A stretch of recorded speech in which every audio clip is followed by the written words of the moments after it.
Jessup, did you order the Code Red? You don't have to answer that question. I'll answer the question. You want answers? I think I'm entitled to. You want answers? I want the truth! You can't handle the truth! Today, we will be focused on soldiers. More precisely, we will look at how are crimes committed by soldiers presented in newspaper across a time period of over a century. How does media cover them differently? Why are they different? What may have contributed to these changes? 3 cases have been selected. Each of them represents a common way of how does the newspaper report on the topic in that era. Case 1. From December 6, 1826. The Australian Sydney New South Wales. A follow-up article on the news of a soldier whom is sentenced to hard labor for his crime of robbery and has died in prison while wearing spiked chains.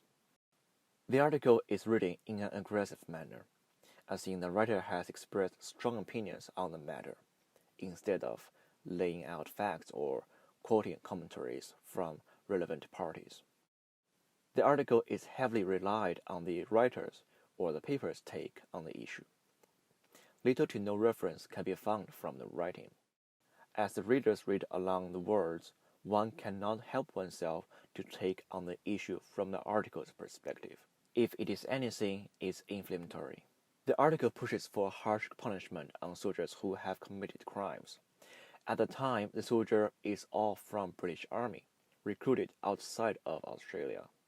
It hints that because soldiers are part of the British Army, which represents glory and high reputation, it is only logical to hold soldiers to a higher standard on law, if in any case they break the law.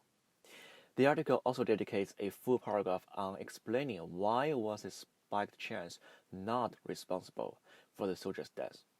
With an almost sarcastic tone, it lists what will happen to the person who wears the chain if it is either too long or too short, to avoid the question of whether or not they should reconsider the use of chains at all. The article attempts to justify harsh treatment on prisoners in the prison through putting the idea of the crime happens in the colony has become a great threat to its citizens. Half-dozen crimes committed by other soldiers and Aboriginal people, which have nothing linked to this particular soldier died in chains, are listed in the article, only to serve as the tool to back up the writer's or the paper's opinion that tougher measurements should be used to punish criminals. Case 2. About 100 years later, from April 12, 1919, the age Melbourne, Victoria. A drunk, crippled returned soldier assaults pedestrian and ends up resulting a 300-crowd standoff with the police due to the crowd mistakenly assume the police hurt the drunk soldier. Very much different from the previous time period, where Australia is still at the early stage of colonizing, only about 50 years in. Now it is late 1910s. Australian Army has been found for almost 20 years, and the national identity of Australia as a country has grown deeply inside the people. On top of everything, less than 6 months ago, Australians had just finished its first major war, World War I. With the trauma of warfare still fresh, the media and the police have taken extra care on returned soldiers. Both have become more forgiving. Up front in the article, it downplays the instant of the assault.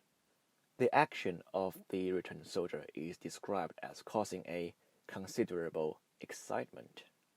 Given any other circumstances, if a person has physically assaulted 2 persons and attempted assaulting a third, he or she will not walk away without being booked by the police. In this instance, however, the returned soldier was not. In fact, he was stopped by police after the first assault, but was let go by the police given the consideration. After the attempted assault on the third person, the returned soldier was controlled by the police, and later on let go with his friends to accompany him to hospital, without arresting or a fine. All of the above, the overprotective crowd, the easygoing police, and the embellished news article, have demonstrated a strong message of a widespread sympathy and respect for soldiers. Much the opposite attitude from the previous case, where soldiers who have committed crimes are treated less than an average person, which is likely due to the fact that Australia has suffered personal pains during World War I. Case 3, and the last case to examine, for another 20 years, from May 26, 1942, the age Melbourne, Victoria. It is announced that an American soldier stationed in Australia will be charged with murder for the death of 3 Australian women. The article includes announcement from U.S. military official, Canberra official, Victoria state official, and a commentary of a legal specialist. After the first reading, one may come to the conclusion that this article is rather neutral, that it has presented both sides' arguments on the issue of which jurisdiction does the American soldier falls under, U.S. or Australia. Language used in the writing becomes objective, as if the readers are only reading facts presented to them, and the conclusion is left for them to decide. However, one cannot not take into account of the history context of the time period of which this article is written. In 1942, the world is 4 years into World War II. To prepare for warfare in Pacific region, U.S. military starts sending troops to Australia since earlier this year. According to State Library of Victoria, by 1942, 250,000 American troops were stationed across 3 major cities of Australia.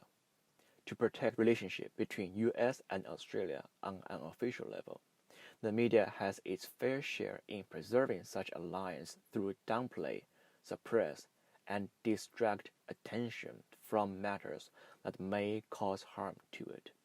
All the attention is given to the political fight over who has the jurisdiction on the trial, but the cold fact of 3 women's lives lost is only mentioned once, briefly, and that was the hidden agenda: to keep peace while shifting people's rage into a controllable legislation battle.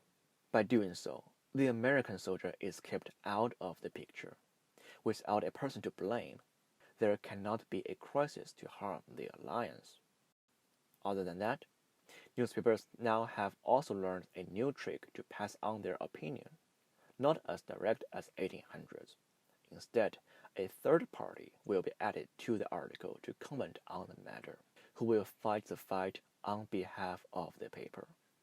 That's the role of the legal specialist for this one.